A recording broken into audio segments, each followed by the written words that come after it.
Hola, hoy vamos a meternos con uno de los pesos pesados de la filosofía del siglo XX, Martin Heidegger. Y vamos a centrarnos en la que para él era la pregunta más fundamental de todas, y curiosamente, la más olvidada.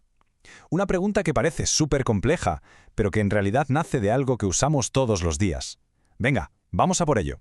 Pues sí, toda la movida empieza con una de las palabras más sencillas y comunes que existen, es. La usamos sin parar, cientos de veces al día, sin darle ni media vuelta. Pero, si nos detenemos un segundo, ¿qué significa de verdad? ¿Qué estamos diciendo cuando decimos que algo es? Fíjate, frases como el cielo es azul, la mesa es de madera o ella es alta. En todas ellas está ahí, trabajando en la sombra, el verbo ser. Conecta una cosa con lo que es. Lo damos tan por hecho que ni nos fijamos. Bueno, pues para Heidegger, justo en esa obviedad es donde se esconde el gran misterio. Y aquí es donde empieza el diagnóstico de Heidegger. Él estaba convencido de que la filosofía, en toda su historia, se había despistado por completo. Se había olvidado de su tarea más básica, preguntar por el ser. El fondo de la cuestión es este. Nuestra atención va siempre a las cosas, a los objetos.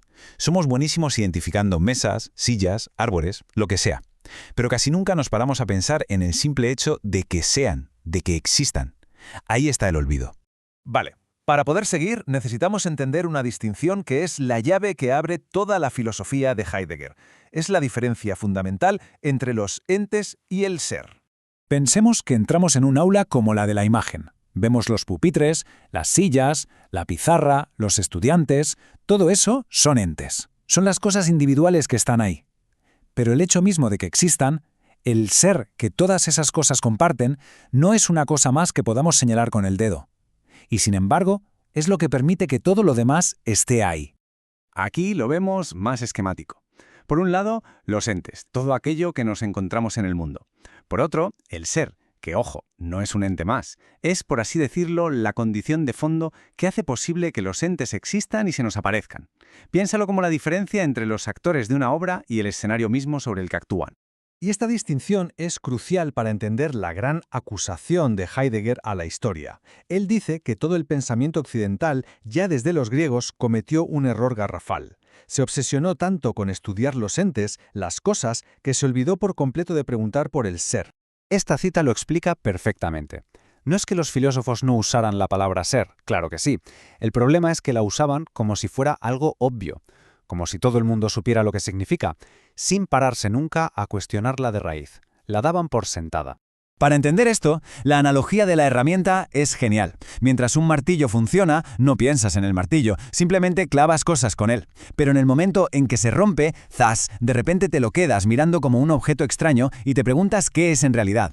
Pues bien, para Heidegger, la filosofía debe romper esa familiaridad que tenemos con el ser para que de una vez por todas nos hagamos la pregunta. Venga, vamos a aclarar un par de cosas para que no haya malentendidos, porque es importante saber qué es lo que Heidegger está preguntando y sobre todo qué no está preguntando. Esta tabla ayuda mucho. La pregunta de Heidegger es más básica que otras preguntas típicas de la filosofía. No se pregunta ¿por qué existe el universo? Su pregunta va antes. Es, un momento, antes de todo eso, aclaremos qué significa ser. ¿Qué queremos decir con la palabra es? Y otro punto clave. Esto no es una crítica a la ciencia, ni mucho menos. La ciencia es la maestra absoluta en el estudio de los entes, de las cosas del mundo. Analiza cómo funcionan y sus propiedades de forma increíble. La pregunta de Heidegger es filosófica, va por otro lado. Se pregunta por el marco mismo dentro del cual la ciencia trabaja. Entonces, si no busca una respuesta científica, ni una definición de diccionario, ¿qué quería conseguir Heidegger con todo esto?